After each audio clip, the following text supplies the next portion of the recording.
Hello, my name is Michaela O'Connor Abrams, founder of Mocha Plus.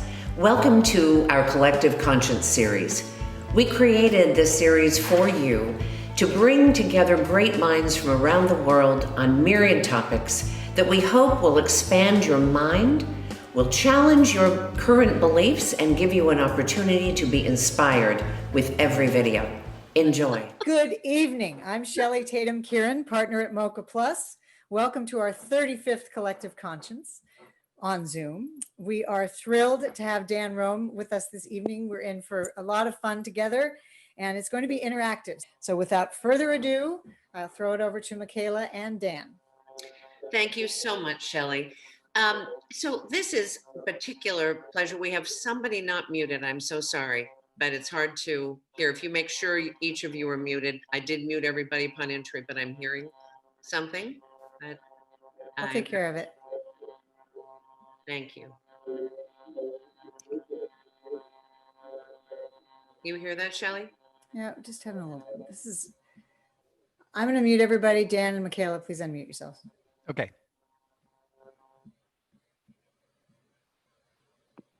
Okay. Got it? Thank you. All right. Let's try this again. Hello and good evening. So we are really thrilled to be with you this evening, and I am particularly pleased to welcome back into the fold of my/our Now with Shelley community, Dan Rome, whom I've had the great pleasure of knowing for a little more than a decade. I was the CEO of Dwell. I know that's a huge surprise and news flash for each of you on this call. When I had a particular challenge, having different departments really understand how to present their ideas in a compelling way that everybody got to be a part of and didn't feel like, oh my God, here we go again. We're getting the long, dragging through the pitch of what we want to know or what they want us to know. And a dear friend of mine said, do you know Dan Rome and his books? And I said, not yet, but I know I'm about to. And I did, read the book, called Dan right away and said, okay, I need you. And this book, by the way, I should stop and say, because he has written many, was blah, blah, blah. Mm-hmm. And I thought, okay, this is what's going on here as we speak to each other at Dwell and get ready actually to speak to investors. So called Dan, brought him in. It was truly, as I even said in the invite, transformational for us. It worked smashingly well. We broke down all kinds of barriers, not the least of which was the reticence about getting together to hear that department no longer drag us through something, but do the Dan way of telling a story. And it was faster. It was immensely more interesting. It was much more about images. In fact, in the case of editorial, they never used another word on a slide. It was images only. And it was so powerful. So fast forward, here we are, 2020, when we'd all like to convince a whole lot of people about a lot of things, right? And each of us, of course, have our own wish list of things that whether you are pitching a new idea, you already have a vibrant and growing department and or company, and you wish to make it richer with more resources and a nonprofit. I can think of myriad ways. And we thought, Shelley and I put our heads together and said, this is what we need. And then the light bulb went on and I said, Shelley, do you know Dan Rome? So this is each time. Do you know Dan Rome? And so Dan, you're our celebrity here, and we're really thrilled to have you because this, may I say to each of you on the evening tonight, you need a pad, some simple paper and pencils or a pen, whatever you enjoy, because this is going to be interactive. Some of you are going to be called on. You won't know if it's going to be you, and it's not going to be everyone. And it is going to be great. The other thing I want to tell you that we will discuss later in the evening, meaning right before 7 o'clock when we stop on time, is about how this continues to be even more illustrative of his work and how you can benefit as we tell you about our first ever collective conscience workshop called, Shelley.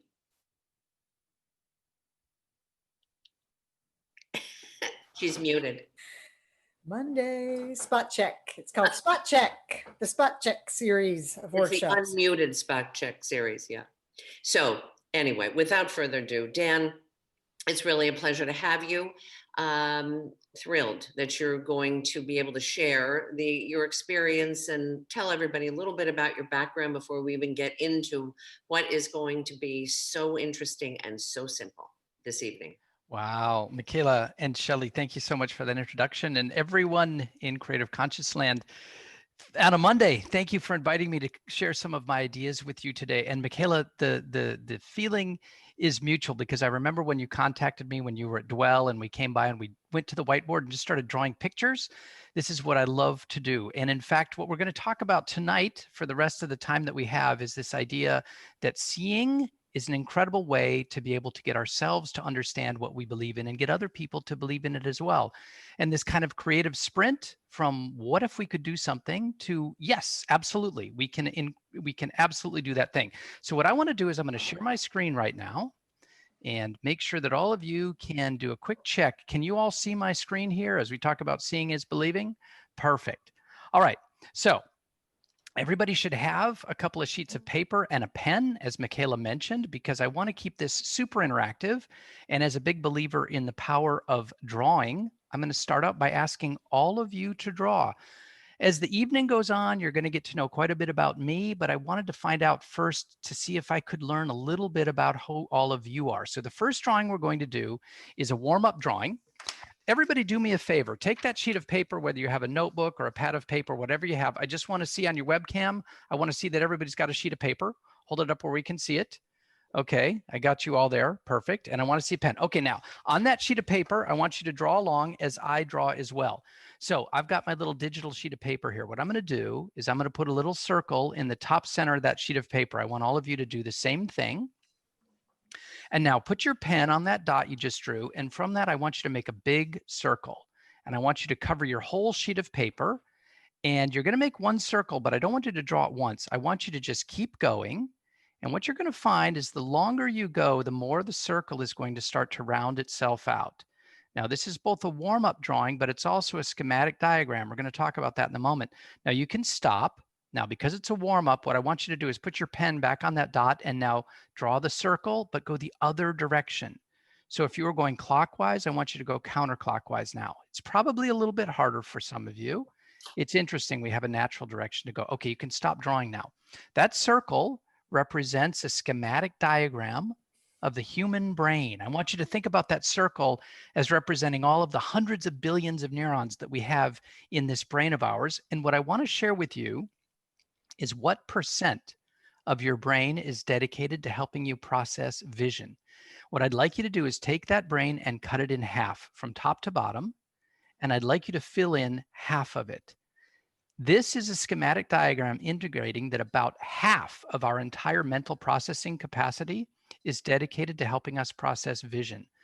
More of our brain helps us process vision than any other thing that our brain does by a massive amount. More of our brain is dedicated to processing vision than any other thing that we do. And how many of us think about that when we're talking and when we're trying to share a story? And what we're going to do for the rest of the night is take advantage of that. So that was your first drawing. Now, the second drawing, you're already warmed up. I don't want anyone to be nervous about this, but what I want you to do on another sheet of paper in 1 minute, I've got a little timer here and I'm going to set the timer as soon as we go. I'm going to ask all of you to draw a little stick figure version of yourself. And I would never ask you to do something that I wouldn't do myself. So I want every one of you to draw some kind of little stick figure version of yourself. I'll go first, something like this, whatever you want to do. And in 1 minute, draw that. And then I want you to draw a picture of one other thing on that drawing of you that has your attention these days. So one of the things that has my attention these days is the fact that I have a new apartment. So the fact that I'm sitting in a new place, that's got my attention these days. So I want you to draw a picture of you. I want you to draw a picture of something that has your attention, and then I want you on that sheet of paper to simply write your first name.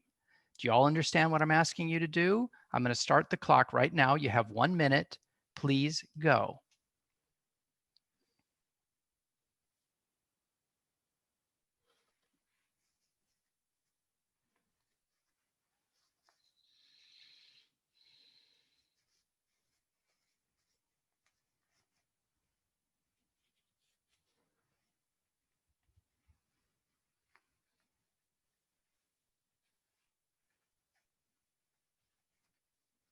Halfway done, 30 seconds down. You got about 30 seconds to go.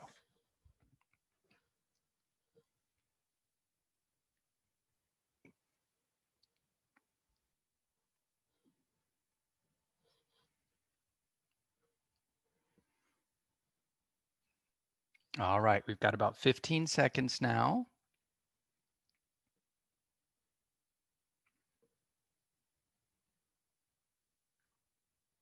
5, 4, 3, 2, 1. Okay, everybody put your pens down. And what I want everyone to do is I want you to take your drawing and hold it up in front of your webcam.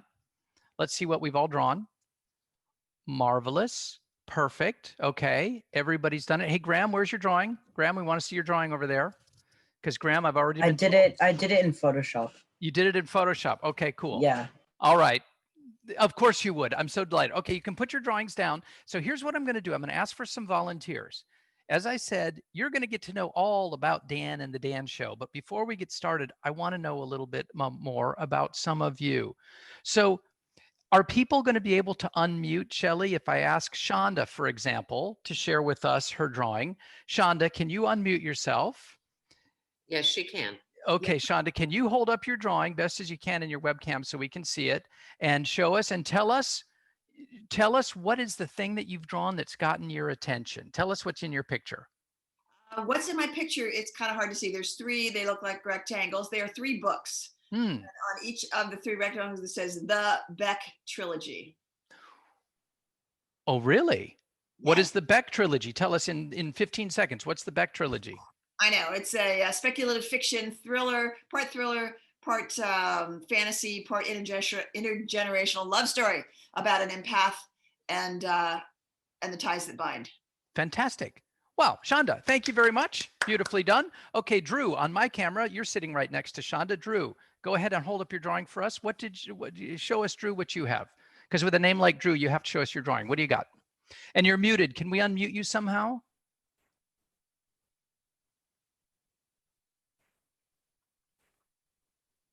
There we go. Can you hear me now? Can, Drew? Can you see my picture? Got it. Yep. Hold it up and tell us what's the thing that's got your attention. Chickens right now. In fact, just before the Zoom started, I had to clean up.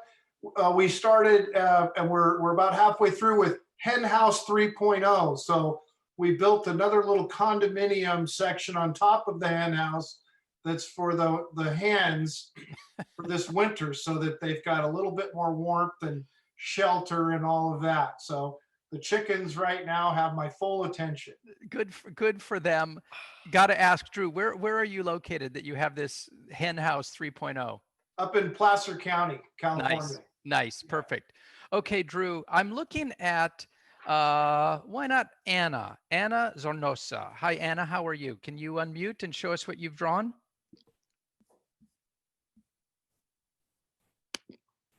I'm well, Dan. How are you? I'm good. Okay, this is a picture. I'm not a very good drawer. This is a picture of a woman. She's actually very accomplished. She's a pediatric nurse, but to demonstrate that, I put a little Red Cross on her hat. She's holding a baby because right now I'm advising a first-time CEO who is a nurse who started a radical new telehealth service for babies and moms. Wow. And how's it going so far? Excellent. That's fantastic. Thank you, Anna. And let's maybe do one more. I see Jackie over there. Jackie, do you want to show us what you've been working on?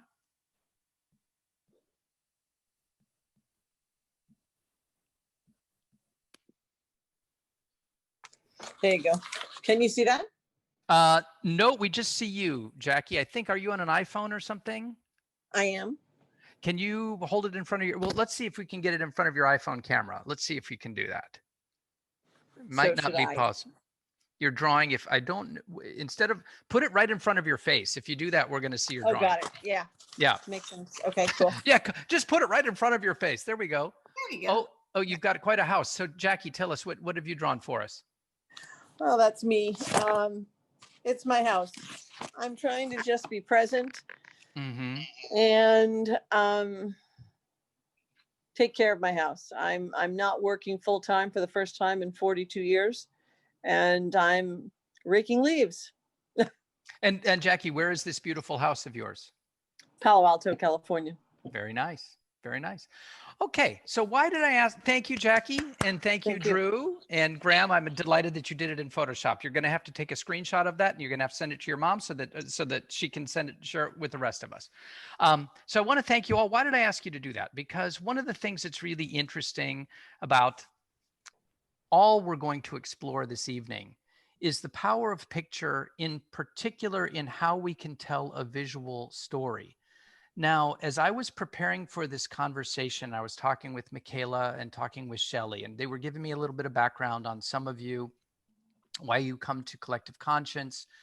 One of the things that dawned on me is I suspect that all of us have a story that we really want to tell. And for many of us that are in the business world, we've got a presentation that we need to do, or we've got something that we need to pitch.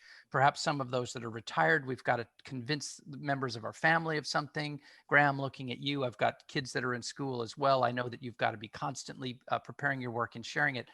All of us have a story that we want to be able to tell.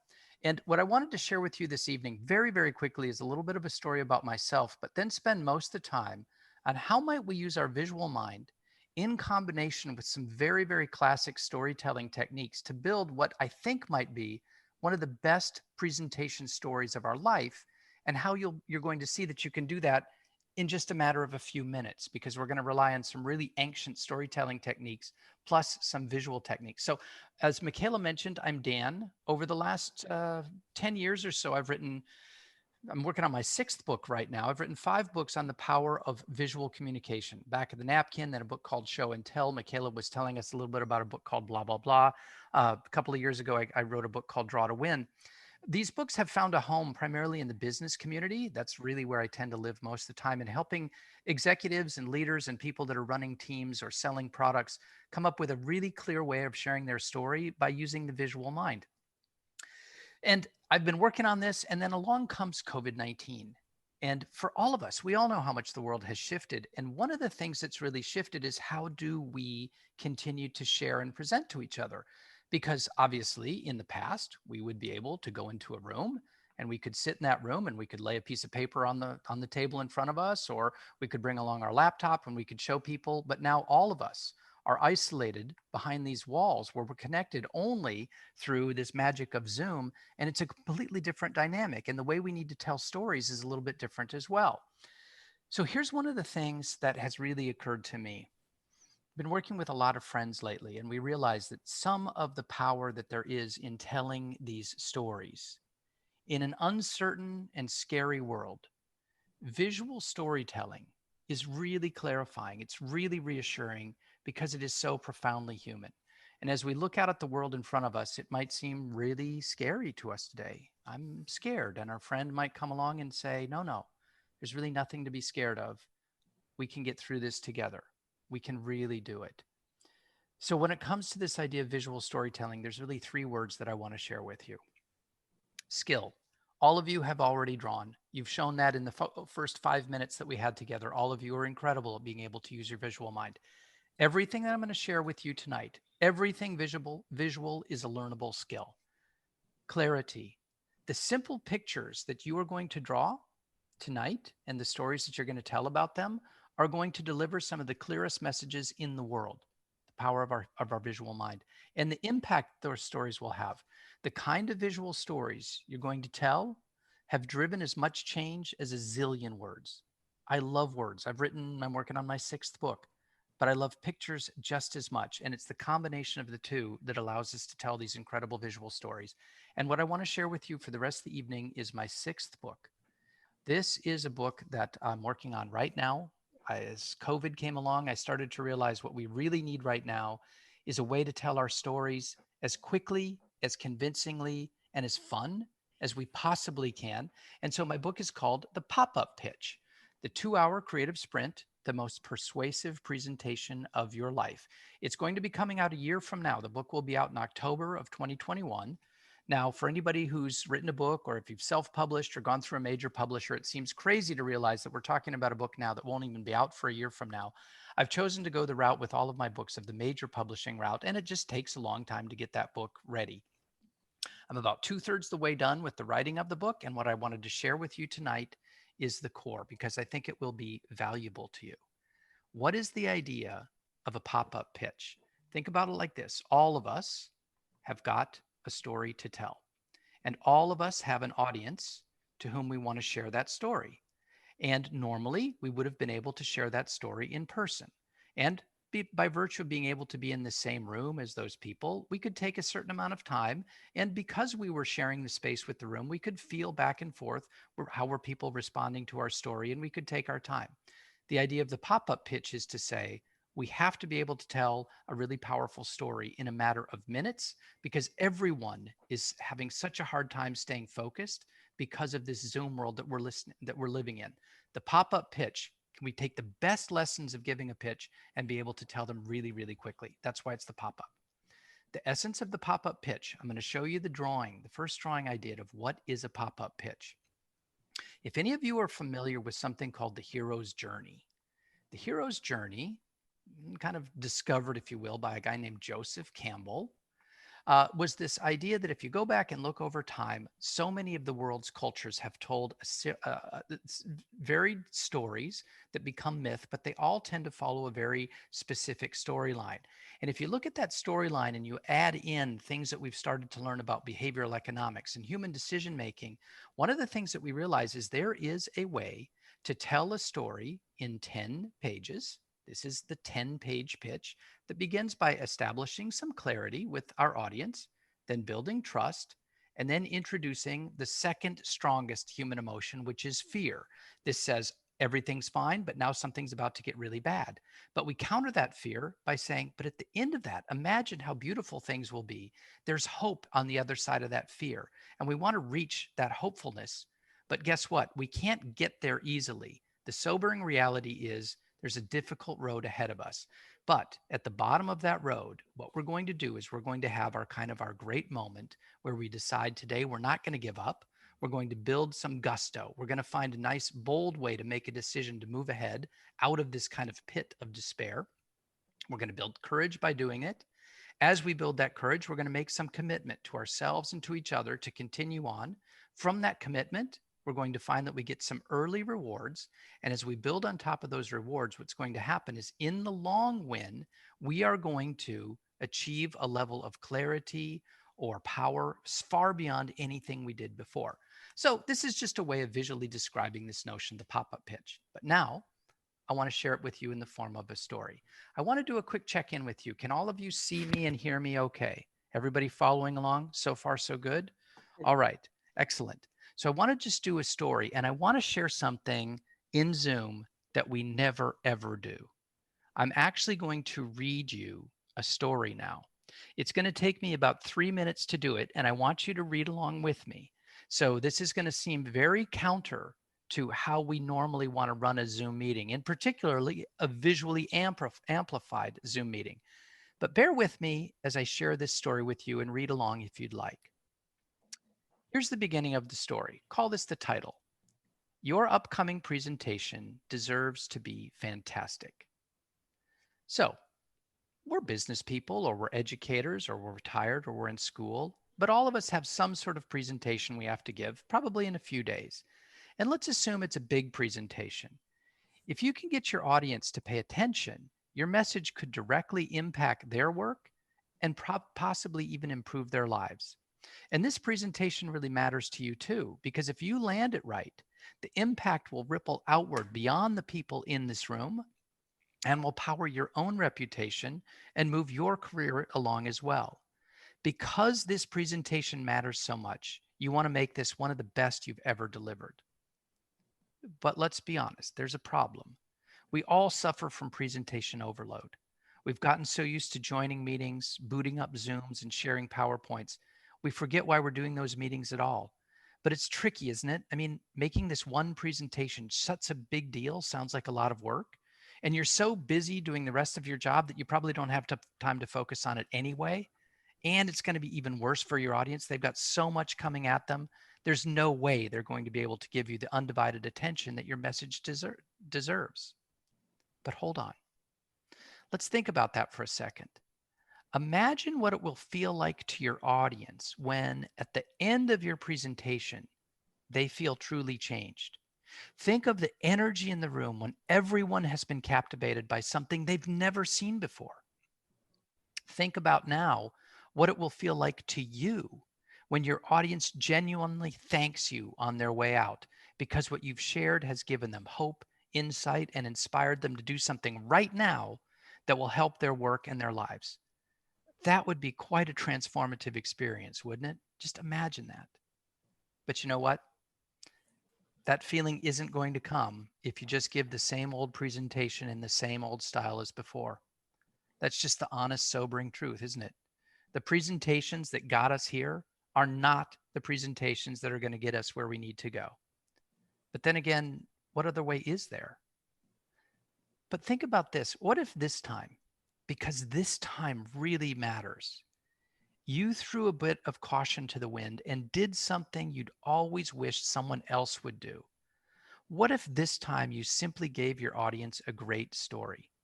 What if you could craft your presentation along the lines of a movie script? What if you shared your concept, whatever it might be, in such a captivating way that at the end of your presentation, your audience actually wanted more? Wouldn't that be something? Guess what? You can. It turns out there is a way to share your pitch with the same energy, action, and emotion as stories that audiences happily pay to hear. And it's an amazingly simple formula, a kind of a universal story algorithm that's been hiding in plain sight your whole life. Sure, it's not the business as usual approach, but that's the point. For your upcoming presentation that matters so much, it's the precise boldness that we need right now. And here's all you need to do. Here's the magic trick. To create this crazy powerful presentation, you only need to do 3 things. First, you need to find 2 one-hour windows in your calendar. Block out those times. Find a quiet room where you can work alone or with one partner. Number 2, bring with you a few blank sheets of paper and a pen. And number 3, over 2 hours, simply fill in those blank sheets one by one in the precise order described in the following pages. And if you do this, the result will be your first pop-up pitch, and it will change how you present forever after that. I like that name, pop-up. It feels right. By quickly filling in a few sheets of paper, you're going to discover that you already know more about your own idea than you thought. And I really like this. By taking less time to prepare, you're going to come up with a better story than if you'd spent weeks massaging a PowerPoint. And the story you share will give your audience exactly the detail they need to decide whether your idea is worth a deeper investment of their time. And that's exactly the point of a pop-up, any pop-up. One more thing. You might be hesitant about trying this new approach, and you should be. I mean, I'm asking you to entrust an important part of your career or your education or your retirement to me, to a dash of cognitive science, a few sketches, and an ancient story formula. You'd be crazy to try this. Then again, think about the benefit to you of being known as the most persuasive storyteller in your organization. In the long run, what have you got to lose? More importantly, what have you got to win? Your upcoming presentation deserves to be fantastic. How did that feel, having me tell you that story? Did anyone feel ups and downs along the way as I was sharing that story? Did that seem like a pretty convincing pitch of a pitch? Here's what I want to share with you. I kind of played a little bit of a trick on you, because what I've just done is I've told you a story about the pop-up pitch using the pop-up pitch. Here's what I just did. We're going to go back and look at it again. I just told you a story that was exactly 10 slides long. Each one of those slides contained one central idea The purpose of that idea was to evoke in you a very particular emotion. And the series of emotions is derived directly from how the most convincing stories of all time have ever been told. And here's the way they go. I established clarity by simply saying, this is what we're going to talk about. Your presentation deserves to be the best ever. Then we established trust by saying we have some common ground. You're about to give a presentation. I've given presentations in the past. It can be a little bit fraught.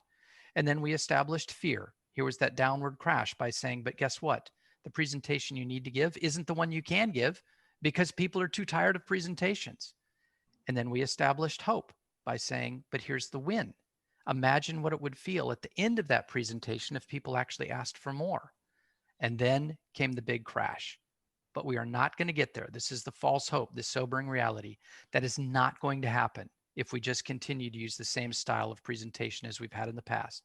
So here is where we make our big, bold move. What would happen if this time we tried something different?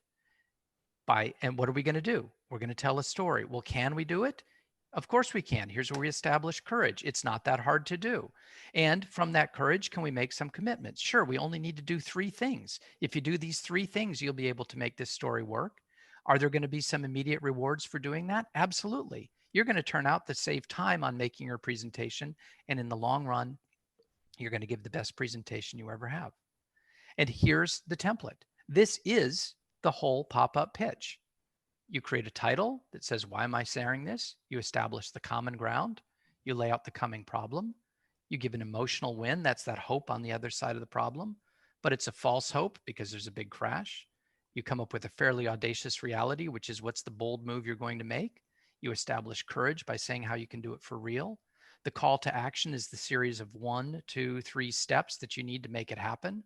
Early benefits are the quick wins you're going to get. And the long win is what establishes why this is such an incredible thing to do for the long term. And then you just conclude with your title one more time. And there you have it. So what I want to do for the rest of the time with you is talk a little bit about how does this story feel? How might this apply as we have any kind of idea or any kind of story that we want to share? And what I've done here, we don't need to go through the whole thing, is I've just laid out each of the 10 steps so you can see them. Here's clarity, trust, fear, hope, the sobering reality, the bold move, the gusto, the courage, the commitment, the reward, and the long win, which brings us right back. So before we go any further, I've been talking quite a bit now. I just wanted to hear what you had to think about this pop-up pitch. Michaela, you and I and Shelley have had a chance to test this a little bit. Would you mind starting out just a little bit and see if we have any questions or any thoughts coming from anyone? Sure. We don't have any questions at the moment, Dan, but I know the burning question that at least a few people have, and that is, even though this book is not out until next year, you, in many forms, I feel, have been forming this and using these principles for a long time, that this book codifies that. And I think it would be great for everybody to know, and if they're thinking in their minds, well, I wonder, I'm not necessarily pitching a business right now or an idea, that how, and you've just said how transferable this is, how flexible it is across ideas and industries and challenges that people have that they want to convince someone or some number of people about. So I'd love to, if you would like to do that right now, talk about the companies, or give an example even of a company in the industry without saying the name, so as to protect the innocent. Sure. So it even gives it a deeper context than what you've just shown, which to me is, again, this is why I think it's almost suspended disbelief that it is this easy. Yeah. Well, Michaela, thank you. Yes, I'd love to talk about that a little bit. So putting a little bit of context around where does this come from and how might it apply to all of us? So I, like many of you, here's Dan over here. So I am what we call in the business world. And I'm sure many of you have spent a lot of time in the business world. And whatever you're doing in the business world, and this is even true if you're in the educational world, if you're in healthcare, if you're in financial services, Wherever you're interacting with other people, there is always something that is a story that needs to be told. We always have an idea that we want to be able to share with someone else. And that story might be a pitch, it might just be an idea, it might be a concept, whatever it is that we've got an idea in our mind. And one of our great gifts as people is the ability to share that idea and plant that idea in someone else's mind as well, so that we can share it with them, so we can get their feedback, and hopefully so that the idea can begin to grow. And the way we do that is through a story. Now, one of the things that I found in the world of business is business people are trained all the time to be really good on thinking about dollars, perhaps really good on thinking about strategy, really good on thinking about whatever the particular product is that they're making, whatever the particular service is that they're making. But what business people typically have not been taught to do is how to be a great storyteller. And so one of the things that I've been working on over these years is trying to take people who are really good at all these different elements of business, whatever job they have, whatever industry that is, and help them take some simple tools, whether it's drawing or storytelling, and get that idea out in such a way that they can become a great storyteller.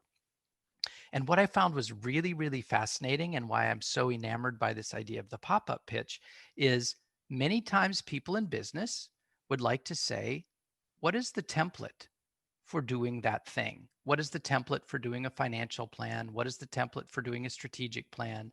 What is the template for doing a product rollout? What is the template for rolling out a service? And so the idea was, is there a template that we can rely on for telling a story if we're going to train people to become better storytellers?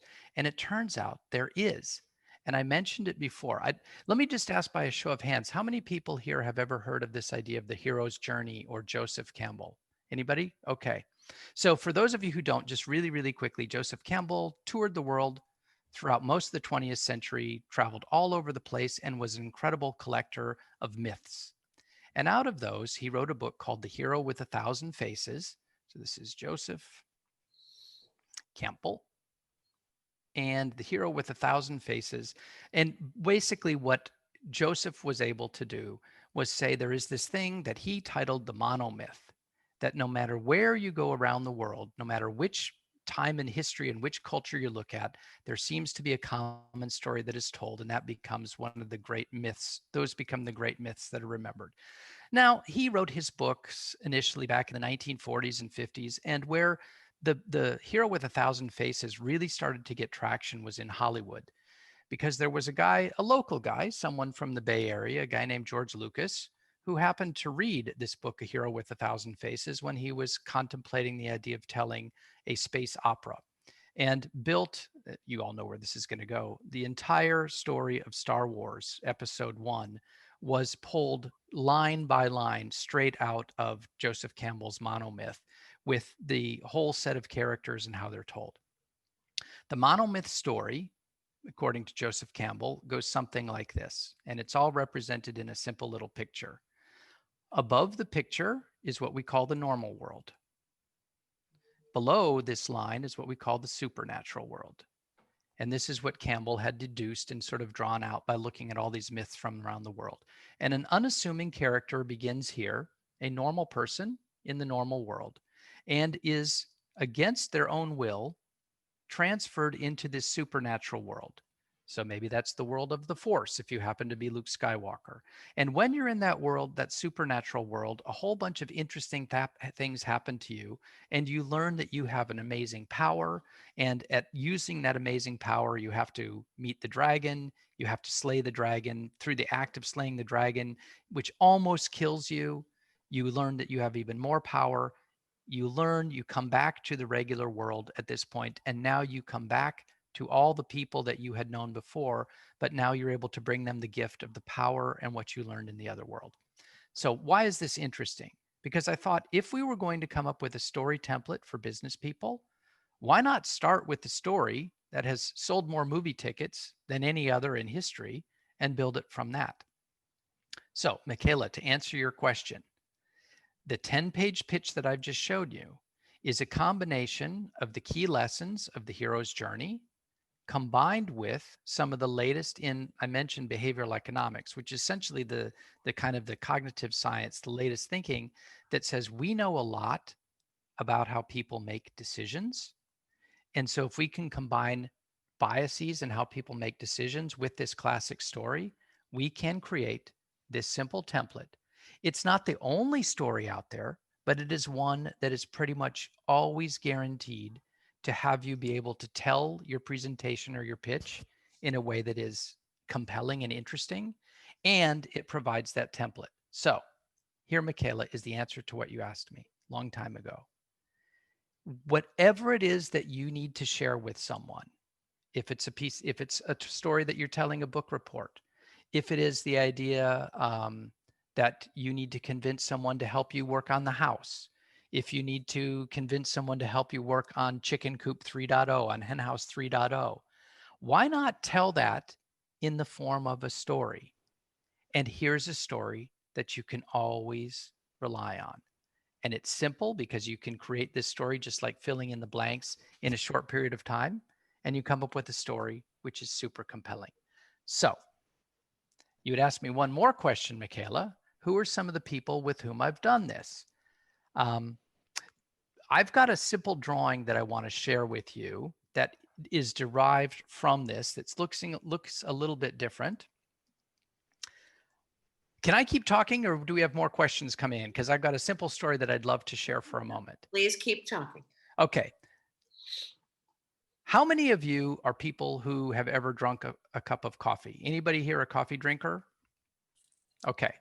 So I want to talk about coffee for a moment, and we're going to tell another Bay Area story. So when you think about coffee, there is one giant coffee chain worldwide that really has come to dominate coffee everywhere. And who might that chain be? Who is the biggest coffee chain in the world? Anybody? Just unmute and pop up the name. Who might that be?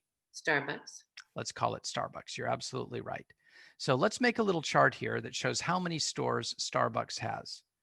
So does anyone want might to argue that guess? that's not coffee, but that's Well, that's going to, Shelley, that's going to go into our story here in a moment. That's a good point. Let's assume that we believe that Starbucks is selling coffee. Does anyone know how many stores Starbucks has around the world? Anyone want to take a guess? If you have a piece of paper, if you want to throw it up, I want everyone, let's do this. Let's make it interactive. On your sheet of paper, I want everyone to write down how many stores do you think Starbucks has around the world? And we don't need to go search on Google, although you could. Just take a swag at it. Just take a top guess. 15,000 I see from Naz. Dushka, how many stores do you think Starbucks has? 70,000. 70,000 stores, 400. Jackie, what do we got there? 32,000. Rob, I see you over there. Rob, have you got a number for us? I said 20,000. 20,000. Okay. It's about 27,000 stores globally. Number one coffee retailer. All right. Now you might know where this is going. Bay Area story, San Francisco Bay Area. Anyone want to guess who is the number 2 coffee retailer in terms of coffee shops where you might go into a shop and buy the coffee? Anyone want to guess who that might be? Pete's. Dunkin' Donuts. Yes, of course. If we exclude McDonald's and Dunkin' Donuts, if we just go for more or less coffee pure play, Pete's is number 2. There's Pete's, Shelley, perfect. Now, Starbucks is number 1 with 27,000 stores around the world. Pete's is number 2. Does anyone want to guess how many stores Pete's had? Let's excuse COVID. Prior to COVID, how many stores did Pete's have around the world? Number 2 in terms of number of stores. Anyone want to guess? 10. What was that? 10,000. 10,000. Okay. what I guessed. 1,200. 1,200. About 310. Can you think of any other industry on earth where the market leader is 2 orders of magnitude bigger than number 2? It's such an asymmetric market. Now, why do I share this story? Because Michaela, back to your question. There is a guy, local Bay Area guy named Pat O'Day. Pat was the CEO at Pete's up until a few years ago. Pat had been a big fan of my book, The Back of the Napkin, and he called me in to Pete's. He said, I have a story that I need to tell. I need to tell the story quickly. And Dan, I really like back of the napkin because I run coffee shops. I got more napkins than anybody. What I want to be able to do is tell the story of the Pete's strategy using your pictures, using a purely visual version of that 10-page pop-up pitch, so that anybody who asks me, what is the strategy of Pete's, that I can show it to them in a simple picture. And why did this matter? Because at the time, Pete's was a publicly traded company.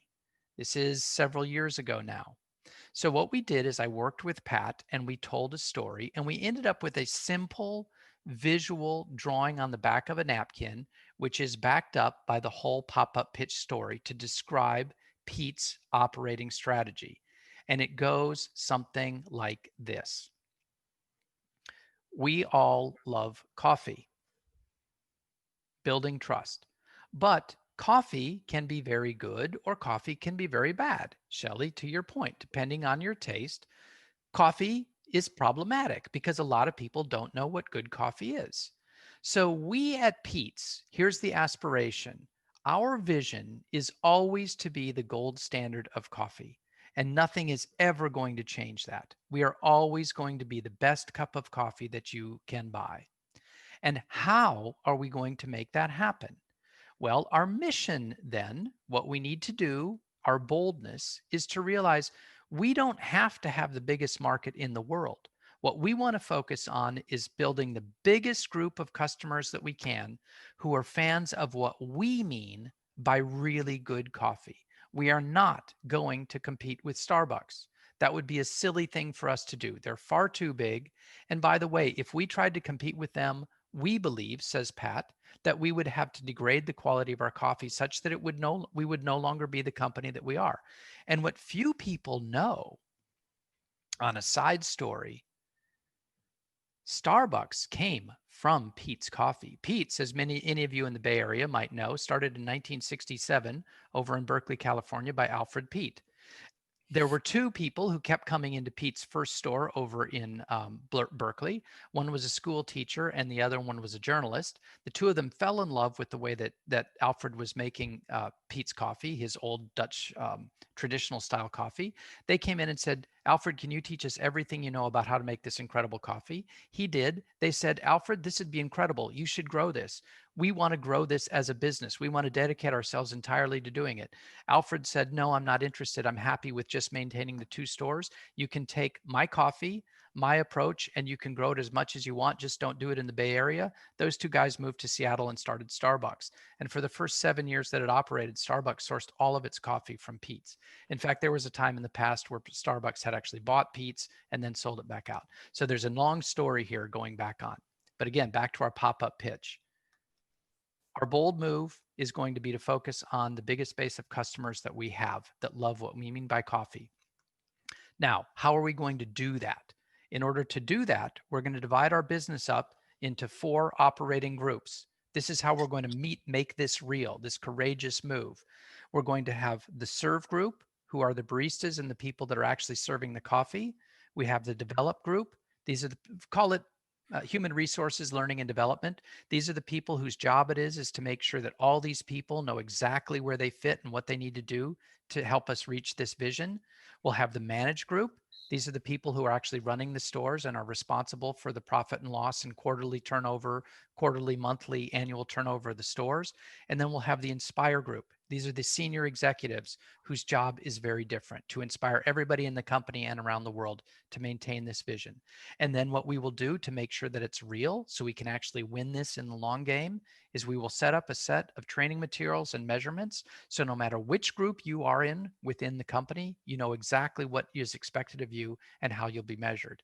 And if you were to look at that in a little bit more detail, you then open it up. Here's the entire pop-up pitch done visually.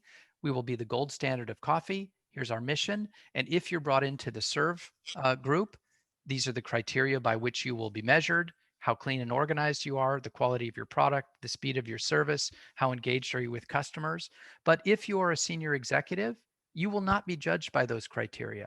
You will be judged by a completely different set: local involvement, your global outreach, your donations and giving, your rewards and recognition. And to make this real and to make this story actually one that we can keep telling over and over, we will have our learning tools, our operating tools, our management tools, and common sense of measurements and standards. And using that story, Pat's strategic objective all along had been to sell the company. He sold using that strategy story to a company called JAB Investments, private equity out of Germany, for $899.6 million, almost $1 billion, which was significantly over what the share price of Peet's was at the time. And now JAB Investments has also bought Dow Egbert's coffee in Holland, and they're making a major move to go directly after Starbucks. So whether you believe that that was a good thing or a bad thing, Peet's has managed, in spite of, or perhaps because of this acquisition, to retain this focus on the quality of coffee and continue to drive their own hero's journey. So Michaela, thank you for letting me go on. Is that a good story? That is a good story, Dan. Thank you. And we are down to the last 2 minutes of our hour together. And I want to take this opportunity to let everybody know, and we will be letting our entire community know, which is now crested 1,000 people who have been with us in the last 6 months, that we are starting a workshop series because of speakers like you. Knowing that our community is interested in this kind of content, and by this kind I mean it is coming from very different industries, a diverse group of people and speakers, and each person in our community can choose then what they'd like to do in a deeper dive. And when Shelley and I were speaking with you about the work you've done, and you said we could do this, meaning we could take this one evening and put it into a workshop so everybody had the opportunity to do this themselves and work with you to create their pitch, to finish it, and hopefully then to achieve the goals that they have set out. Whether, again, you've pointed out, that's fundraising, that's getting a job, that's selling a home because you're in real estate, whatever it is, we'd like to make this available to each of you. So we are going to have in 2021, in January, we will have our first workshop with Dan. And Dan, we're very excited about this. And it will be 3 90-minute sessions with Dan, because Shelley and I will be announcing a different cadence for Collective Conscience for 2021. We can assure you that it's not going to be asking you to do 2 Zooms per week. That would be a bit much, don't you think?